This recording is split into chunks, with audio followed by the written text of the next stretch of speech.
आपण असे असलो की मला खूप बरं वाटतं. असे म्हणजे कसे? असे मीरा, नॉर्मल आधीसारखे. मीरा, दोन व्यक्तींमध्ये मतभेद होतात, साहजिक आहे ते. पण त्यामुळे भांडण, वाद ह्या गोष्टी नको. मला माहिती आहे तू बऱ्याच गोष्टी मला सांगितल्या नाही आहेत. काहीतरी तुझं एक सिक्रेट आहे. मला हेही माहिती आहे की तुझ्या मनात माझ्या आईबद्दल काय आहे. तू म्हणतेस की सगळं ठीक होणार आहे. पण मीरा, आपण जिथे आहोत ना, तिथून फक्त दोनच शक्यता आहेत. माझी आई नाहीतर तुझे बाबा. आता काय ठीक होणार आहे मला कळत नाही. वेदाचे बाबा, हे बघा, तुम्ही काळजी करू नका. विश्वास ठेवा माझ्यावर.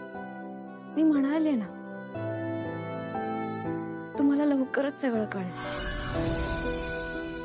ठीक आहे, तुला जे योग्य वाटेल ते कर. फक्त एका गोष्टीची काळजी घे की घरात कोणीही, एस्पेशली आई, दुखावली जाणार नाही.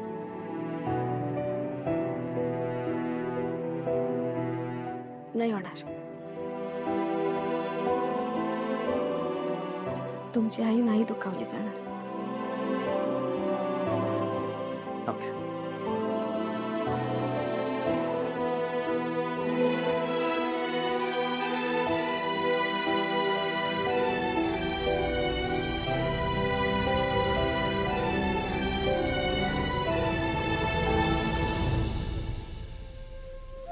मीरा, तू खोटं का बोललीस अथर्वंशी?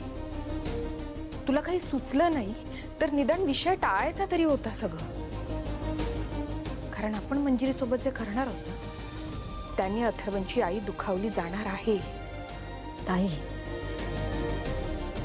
या सगळ्यात मी वेदाच्या बाबांना अजिबात त्रास होऊ देणार नाही.